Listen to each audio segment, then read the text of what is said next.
और मैं मानता हूँ कि यहाँ की जो अधोसंरचना इंफ्रास्ट्रक्चर था, जो किन्हीं कारणों से पिछड़ गया था, आज उसमें काफ़ी गति आई है, प्रगति आई है। और मैं समझता हूँ कि देश के दूसरे हिस्सों की तरह यहाँ भी अच्छा इंफ्रास्ट्रक्चर बन सकेगा। PMDP, prime minister development plan के अंतर्गत 55 बड़ी परियोजनाएं जो मोटे तौर पर 55,000 करोड़ की हैं, उनमें से काफ़ी पूरी कर ली गई हैं। जो बची हैं शेष इस साल पूरी हो जाएंगी, 4 बचेंगी जो अगले साल हम पूरा कर पाएंगे। तो मैं समझता हूँ कि उससे यहाँ का इंफ्रास्ट्रक्चर काफ़ी मजबूत होगा। एक अभी श्रीनगर बाईपास का जिक्र मेरे पूर्व किया गया। लंबे समय से किन्हीं कारणों से, जैसा उन्होंने बताया, कि नहीं हो पा रहा था, लेकिन मुझे लगता है कि एक बात हमें ध्यान में रखने की है कि एक कठिन परिस्थिति से हम गुजरते हैं। जितने की सड़क नहीं, उससे ज़्यादा सड़क का मुआवजा लगता है। लगभग 2292 करोड़ संभवतः ये परियोजना है, जिसमें 1200 करोड़ से ज़्यादा जमीन अधिग्रहण की लागत है। कई बार जब मैं रिव्यू करता हूँ, विचार करता हूँ, तो अकेला क्षेत्र है जहाँ प्रधानमंत्री ग्राम सड़क योजना के लिए भी भूमि अधिग्रहित की जाती है और उसके लिए मुआवजा देना पड़ता है। देश के किसी हिस्से में, क्योंकि गांव सड़क से जुड़े, मैं समझता हूँ ये गांव के लोगों की इच्छा होती है और उसके लिए लोग आतुर रहते हैं, लेकिन यहाँ परंपरा चली है तो उसके कारण कई कठिनाई भी आती है। और इसलिए मैं विशेष रूप से आदरणीय नितिन गडकरी जी का आभार व्यक्त करूँगा, क्योंकि 1200 करोड़ रुपया मुआवजा देना खुद में एक बड़ी, मैं कहूँ कि कठिनाई वाली, बड़ा दिक्कत वाला काम था, जिसको इनके व्यक्तिगत रुचि के कारण और विशेष रूप से रुचि के कारण ये पूरा हो सका है। मैं परियोजना के बारे में विस्तार से जानने की जरूरत मैं नहीं समझता हूँ, लेकिन एक दो बात मुझे लगता है कि करने की जरूरत जरूर है। देश में राष्ट्रीय राजमार्गों का निर्माण और उनकी गति के बारे में सदैव प्रश्न चिन्ह उठता था। मेरे मन में एक जिज्ञासा बराबर उठती थी कि आखिर ये गडकरी जी ने क्या ऐसा कर दिया कि कोरोना के पैंडेमिक में भी 37 किलोमीटर नेशनल हाईवे रोज बन गई। तो मैं बहुत विचार करता था कि ऐसा कौन सा जादू है, किस जादू का इस्तेमाल वो कर रहे हैं। तो मैंने थोड़ा तह में जाने की कोशिश की कि आखिर कारण क्या है। और खोजबीन के बाद मुझे एक दस्तावेज मिला, एक किताब मिली, 1960 की वो किताब है, और उसमें मैंने पाया कि जो गडकरी जी की जन्मभूमि है नागपुर, वहीं से हिंदुस्तान की सड़कों का विकास शुरू हुआ। और ये इसका जिक्र मैं ख़ास तौर से करना चाहता हूँ। द्वितीय विश्व युद्ध के दौरान 1943 में देश में सड़क निर्माण के लिए नागपुर योजना बनाई गई थी। सभी बड़े इंजीनियर्स को नागपुर बुलाया गया। वहाँ एक अधिवेशन हुआ 2 दिन का, और इसमें निर्णय लिया गया कि national highway, state highway, major district road, ग्रामीण सड़कें कुल मिलाकर 4 लाख किलोमीटर सड़क का निर्माण आने वाले 10 सालों में किया जाएगा। इसमें नेशनल हाईवे के प्लान का मूल आधार बनाया गया था, और ये महत्वाकांक्षी परियोजना नागपुर योजना के नाम से उस समय प्रसिद्ध हुई थी। तो जिस शहर में इन्होंने जन्म लिया, उसी शहर से आधुनिक सड़कों की परिकल्पना इस देश में प्रारंभ हुई। मैं समझता हूं कि एक मूल कारण मैं इसको समझता हूं कि अगर श्रेय नागपुर को जाता है तो इसी कारण श्रेय गडकरी जी को भी जाता है। और जब हम अखबारों में पढ़ते हैं कि 2020-21 में गडकरी जी के नेतृत्व में 13,394 किलोमीटर हाईवे का निर्माण हुआ, तो आश्चर्य नहीं होता है। पहले रास्ता लंबा होता था, सड़क निर्माण की रफ्तार धीमी होती थी। अब आपके स्पीड की वजह से रास्ते छोटे होने लगे हैं, और तरक्की और गति ये तेज़ी से आगे बढ़ने लगे हैं।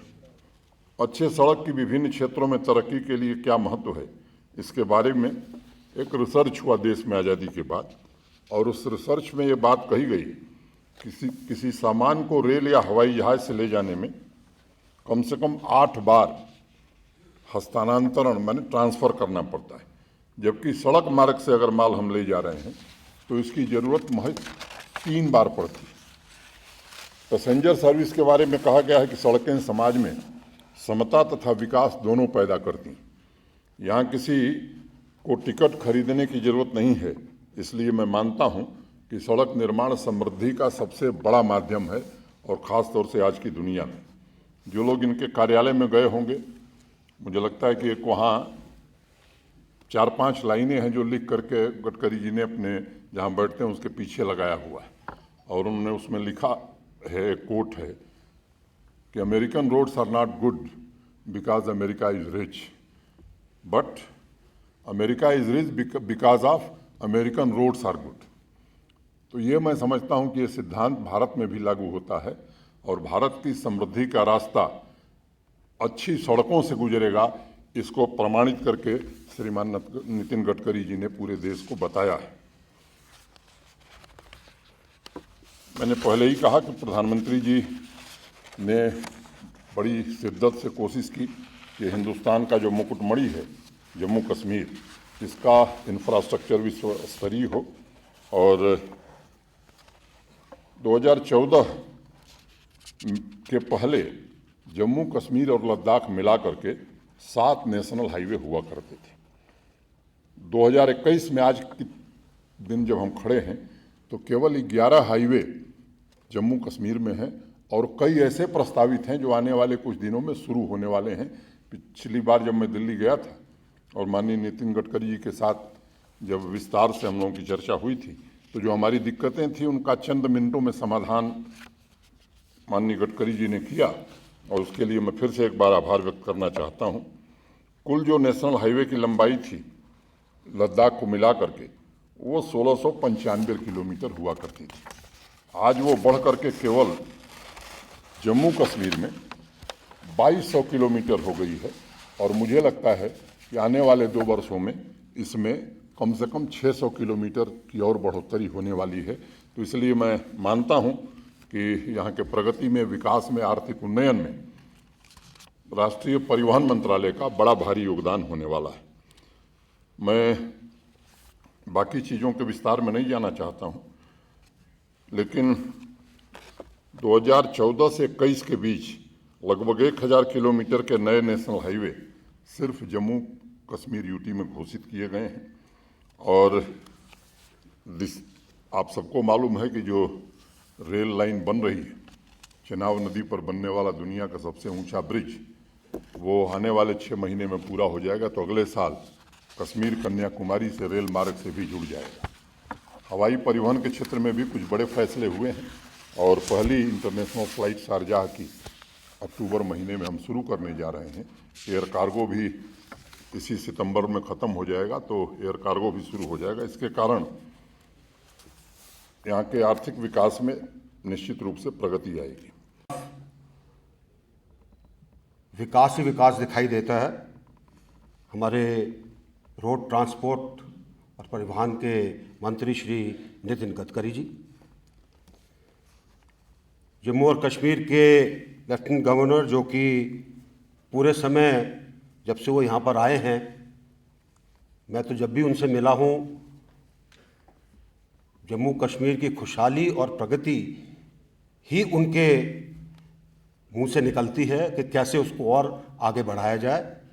मनोज सिन्हा जी हमारे बहुत ही माननीय सम्माननीय मेंबर ऑफ पार्लियामेंट, पुराने चीफ मिनिस्टर, जिनके साथ मुझे काफ़ी समय उनको जानने का मौका मिला है, फारूक अब्दुल्ला साहब, और हमारे दूसरे member of parliament Hasnain Masoodi साहब, यहाँ पर आए सभी मौजूद मेहमान, सभी अधिकारी, और वो सब जो जम्मू और कश्मीर की खुशहाली चाहते हैं, आप सबको बहुत बहुत नमस्कार, आप सबको बहुत बहुत आदाब। जम्मू और कश्मीर की खुशहाली और देश की खुशहाली तभी संभव है जब हमारा बुनियादी ढांचा अच्छा होगा। सड़कें अच्छी होंगी, उसके साथ बाकी जो चीज़ें वो अच्छी होंगी, ताकि लोग बाग एक जगह से दूसरी जगह जा सकें, सामान एक जगह से दूसरी जगह जा सके। और इसी चीज़ को लेकर गडकरी जी ने बहुत सी ऐसी योजनाएं रखी हैं जिससे कि पूरे देश के अंदर एक बहुत अच्छा और बेहतरीन रोडों का जाल बिछ गया है। समय कम लगने लगा है। आप में से शायद कुछ लोग नहीं जानते होंगे कि पहला एक्सेस कंट्रोल्ड एक्सप्रेसवे जो बनाया गडकरी जी ने, वो बम्बई से पूना का था। और वो इतना अच्छा था कि कुछ दिनों के बाद बम्बई से पूना की हवाई सर्विस बंद हो गई। लोग बाग रोड से ज़्यादा जाने लगे। और अब जिस तरीके से काम चल रहा है, जैसा कि लेफ्टिनेंट गवर्नर साहब ने बताया, जो हाईवे बन रहे हैं वो इस चीज़ को देखकर बनाए जा रहे हैं कि आपको कम से कम समय लगे। अगर कोशिश की जा रही है कि दिल्ली से कटरा 6-7 घंटे में पहुंच सके, कोशिश की जा रही है कि उसके आगे श्रीनगर तक आने में आपको 3-3.5 घंटे से ज़्यादा ना लगे। इन सब के ऊपर काम चल रहा है। सबसे पहले बहुत दिनों के बाद मुझे यहाँ आने का अवसर प्राप्त हुआ और विशेष रूप से जम्मू कश्मीर के विकास के लिए अनेक योजनाओं की शुरुआत करने का भी मौका मिला। आज बारामूला से गुलमर्ग के बीच करीब 150 करोड़ रुपए की योजना का आज भूमि पूजन हुआ है, चौड़ीकरण मार्ग का। अनंतनाग जिले से वेलू से दोनीपोवा तक 2 लेन पेव शोल्डर एवं 4 लेन सड़क चौड़ीकरण, ये भी करीब 290 करोड़ का काम है। अनंतनाग जिले में दोनीपोवा से 2 लेन बाईपास का निर्माण, ये भी करीब 8.47 किलोमीटर 261 करोड़ रुपए का काम है। इसकी आज शुरुआत हो रही है। पर इसमें सबसे महत्वपूर्ण योजना जो है वो श्रीनगर रिंग रोड की है। और इस योजना के बारे में अनेक दिनों से मांग हो रही थी। करीब काफ़ी पुराने समय में जम्मू कश्मीर की लैंड एक्विजिशन एक्ट के अनुसार तब हमने एक कॉन्ट्रैक्ट भी अवार्ड किया था, पर दुर्भाग्यवश लैंड एक्विजिशन न होने के कारण कॉन्ट्रैक्ट को टर्मिनेट करना पड़ा। तब लैंड एक्विजिशन की कॉस्ट 400 करोड़ रुपए थी। पर उसके बाद में जम्मू कश्मीर के राज्य प्रशासन के सहयोग से हमने फिर से लैंड एक्विजिशन अब किया है। और मुझे आज बताते हुए खुशी हो रही है कि लगभग 100% लैंड एक्विजिशन हमारा पूरा हुआ है। इसलिए मैं एलजी साहब को और जम्मू कश्मीर के प्रशासन को हृदय से बहुत बहुत धन्यवाद देता हूं और उनका अभिनंदन करता हूं। 400 के बजाय अब हम 1200 करोड़ रुपए दे रहे हैं। तो 1200 करोड़ रुपए देते हुए भी हमें कोई दुख इस बात का नहीं है कि हमने जिनकी ज़मीन ली उनको अच्छा मुआवजा दे रहे हैं। ये जो रिंग रोड है ये 3000 करोड़ रुपए की लागत से 42 किलोमीटर 4 लेन रिंग रोड का निर्माण किया जा रहा है। और इस रिंग रोड का काम अगस्त 2021 में ही प्रारंभ हो गया है। यह कार्य दिसंबर 2023 तक पूरा करने का हमारा प्रयास है। यह रिंग रोड श्रीनगर के गलंदर से सुम्बेल रोड क्रॉसिंग तक बनेगी। और इस रिंग रोड के बनने से बारामूला, कुपवाड़ा, बांदीपुरा, गुरेज, कारगिल एवं लेह जाने वाले लोगों को श्रीनगर के शहर अंदर नहीं आना पड़ेगा। विशेष रूप से यह जो रिंग रोड बन रहा है इसके कारण निश्चित रूप से मुझे खुशी है कि यहाँ की टूरिज़्म को बढ़ाने में इसका बहुत बड़ा उपयोग होगा। एक प्रार्थना मैं एलजी साहब को और जम्मू कश्मीर के प्रशासन को करना चाहूँगा।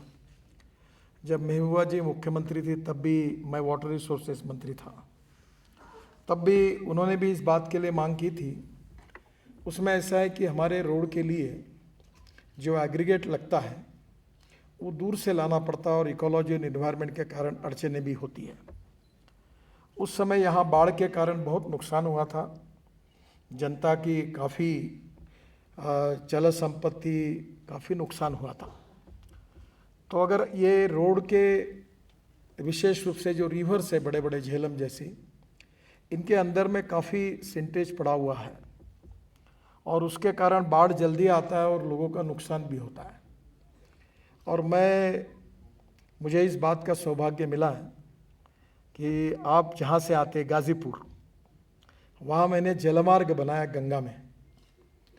और जब हमने ये जलमार्ग बनाने की बात कही थी तब किसी का विश्वास नहीं था। मोदी जी ने भी मुझे एक बार कहा था कि इसका जिक्र मत करो क्योंकि नहीं होगा।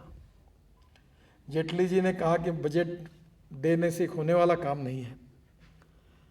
पर फारूक जी, हमने अब गंगा का जलमार्ग वाराणसी से हल्दिया पूरा किया, जहाज चलने लगे, क्रूज चलने लगे।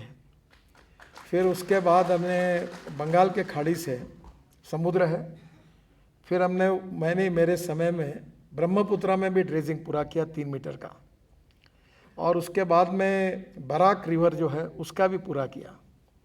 और 1 से 3 भारत के रिवर्स को जलमार्ग में परावर्तित करने वाला बिल भी पार्लियामेंट में पास किया है, और उसमें झेलम भी है। आपके यहाँ की भी नदियाँ हैं, तो मैं ये अनुरोध करूँगा कि वहाँ से जो पत्थर निकलते हैं वो कुछ मटेरियल हमारे काम में आएगा, और कुछ मटेरियल जो होगा वो हम लोग इस प्रकार से उसका पत्थर जैसे प्लास्टिक के रूप में कन्वर्ट करके दोनों बाजू में, रिवर के बाजू में ऐसी दीवार खड़ी कर देंगे कि बाढ़ के कारण किसका नुकसान भी नहीं होगा। और उसका जो मटेरियल है वो रोड में यूज़ होगा, तो उसके कारण बड़े प्रमाण पर हम विदाउट एक पैसा भी आपसे न लेते हुए आपका बाढ़ का भी होने वाला नुकसान टल जाएगा, और उसके साथ साथ रोड के काम में भी ये काम में आएगा। हमारे महाराष्ट्र में 1.5 लाख किसानों ने आत्महत्या की क्योंकि पानी नहीं है, और इसलिए हमने इस प्रकार से एक बुल्ढाना पैटर्न में अनेक रोड पर ब्रिज कम बंधारे बनाए, पानी को रोका, और पानी की बहुत ही दिक्कत है वहाँ। और उसके साथ साथ हमने नदी नालों का खोलीकरण और रुंदीकरण किया। इतनी सुबद्धता आई है, इतनी समृद्धि आई है कि वहाँ लाखों एकड़ ज़मीन पानी के नीचे आई, और कुएं को पानी जो नहीं था वो पानी आ गया। तो आपके यहाँ तो वो समस्या नहीं है। और ये जो काम हम कर रहे थे उस NGO को जिसमें मैं सहयोगी हूँ, उसको वर्ल्ड अवार्ड मिला है। तो मेरा आपसे अनुरोध है जम्मू कश्मीर की प्रशासन से कि नदियों के बारे में अगर वो कहेंगे और इन्वायरमेंट और इकोलॉजी के लिए भी अच्छा होगा, तो निश्चित रूप से ये जो श्रीनगर का जो रिंग रोड हम बना रहे हैं उसके लिए दूर से एग्रीगेट लाने के बजाय ये नदियों का ही अगर ये पूरा मटेरियल अगर हम निकाल कर करेंगे तो विन विन सिचुएशन सबको है, जिससे बाढ़ के कारण कभी श्रीनगर का नुकसान भी नहीं होगा। और हमारे रोड बनाने के लिए हम वो मटेरियल यूज़ करेंगे तो आपका ये नुकसान टलने के लिए आपको 1 रुपया खर्चा भी नहीं करना होगा। ये फुकट में काम हम NHI के तरफ से करके देंगे। तो पूरे जम्मू कश्मीर में आप इसके बारे में अगर नीति स्वीकार करेंगे तो अच्छा होगा। दूसरी बात ऐसी है कि हमारी NHI DCL जो कंपनी हमने स्थापन की थी, कल मैं गुलमर्ग गया था, तो जाते समय काफ़ी ऑब्जर्व कर रहा था, पिछले बार भी मैं गया था। तो यहाँ मुझे 2 सुझाव देने, क्योंकि ट्रांसपोर्ट मंत्री मैं हूँ। यहाँ की बसेस मुझे अच्छी नहीं लगी। अभी हमने electric, ethanol, methanol, biodiesel, CNG इस पर बसेस लाई है, और मेरे विभाग से हम ग्रीन हाइड्रोजन पे काम कर रहे हैं। Green hydrogen is the fuel for the future, और ये पेट्रोल डीजल को समाप्त करना चाहिए, इससे बहुत पोल्यूशन तैयार होता है। और बीइंग ए ट्रांसपोर्ट मिनिस्टर, मैं अथॉरिटी से ये कह सकता हूँ कि पब्लिक ट्रांसपोर्ट और इलेक्ट्रिसिटी ये अब सबसे बड़ा उपयोग का काम साधन है। और प्रधानमंत्री ने मुझे ropeway, cable car, funicular railway, public transport, electricity, इसकी सबकी जिम्मेदारी दी है। मैं आपसे 1 रुपया नहीं मांगता।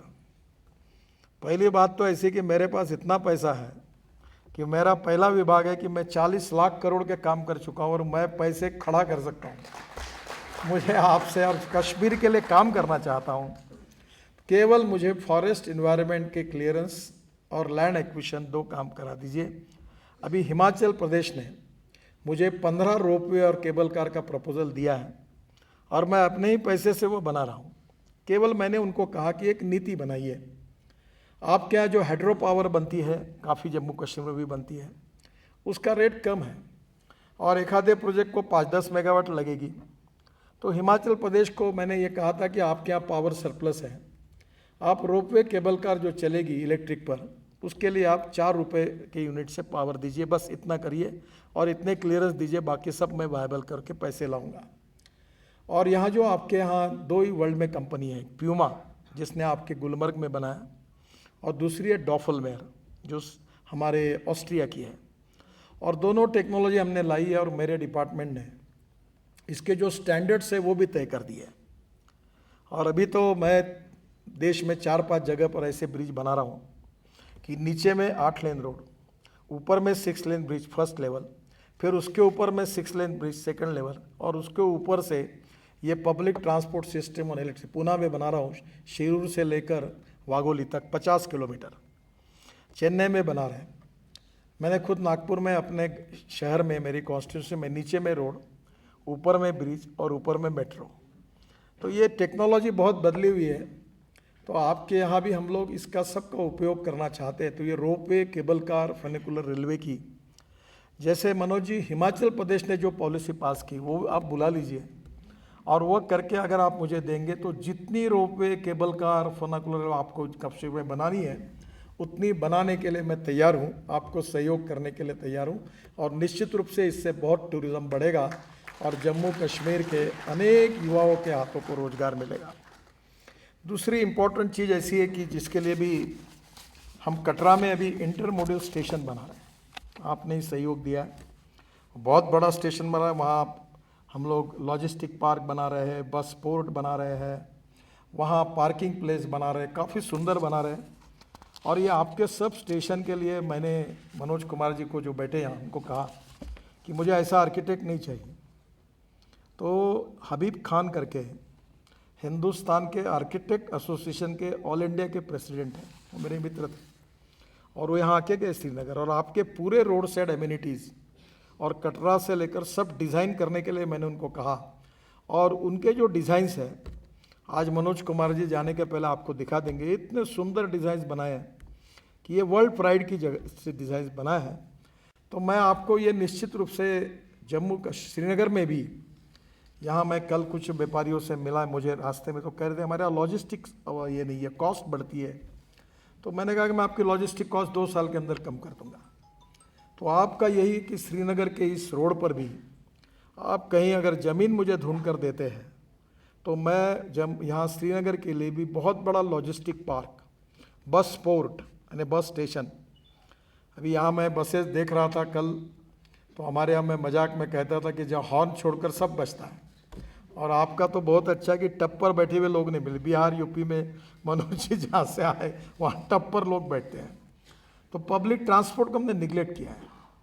अब एयर कंडीशन इलेक्ट्रिक पर चलने वाली बसेस जम्मू कश्मीर में आप शुरू करिए, ये मैं ट्रांसपोर्ट मिनिस्टर करके आपको कह रहा हूँ। और ये सस्ता है, टिकट आधा होगा, क्योंकि एक बेस्ट की डीजल की बस जब मुंबई में चलती है तो 115 रुपये किलोमीटर उसका खर्चा है। वो मैंने 100% बायो इथेनॉल पर चलाई जो गन्ने के जूस से होता है, नागपुर में 35 बसेस चली, उसकी कॉस्ट 78 रुपीज़ पर किलोमीटर है। और जो इलेक्ट्रिक पर चलती है, पूना में अभी बसेस आई इलेक्ट्रिक की, कल परसों मैं पूना में ही था, कोल्हापुर कराड़ में, वो बसेस मैंने देखी, वो मैंने ही लाई। वो बसेस की 50 रुपये पर किलोमीटर कॉस्ट है। तो जम्मू कश्मीर की जनता टिकट रेट 25% कम करके 100%, अब एयर कंडीशन की यहाँ ज़रूरत नहीं है, पर लग्जरी बस में बैठ सकती है। और इसलिए आप इसको निश्चित रूप से करिए। और दूसरी एक योजना जो मैंने अपने नागपुर शहर में, पहली बार आप रेलवे मंत्री थे, अब रेलवे से क्लियर की है, वो है ब्रॉडगेज मेट्रो। और वो तो यहाँ संजीवनी होगी, उसकी स्पीड गाड़ी की 140 किलोमीटर प्रति घंटा है। और वो जो मेट्रो है 6 डब्बे की है, 2 इकोनॉमिक क्लास, 2 बिजनेस क्लास और 4 इकोनॉमिक क्लास। और जम्मू कश्मीर में जो ट्रैवल एजेंट है उन्हीं को दो, प्रकाश ट्रैवल, कोई इसकी ट्रैवल, अकबर ट्रैवल, उसके वही खरीद लेगा। नागपुर में हमने 100 मेट्रो ऐसी अब खरीदने का निर्णय कर दिया। मेट्रो की कॉस्ट 30 करोड़ है, और ये प्राइवेट 1 रुपये की इन्वेस्टमेंट नहीं इसमें। हमारी जो ब्रॉडगेज मेट्रो बनती है उसकी हमारी कॉस्ट 380 करोड़ रुपए पर किलोमीटर है।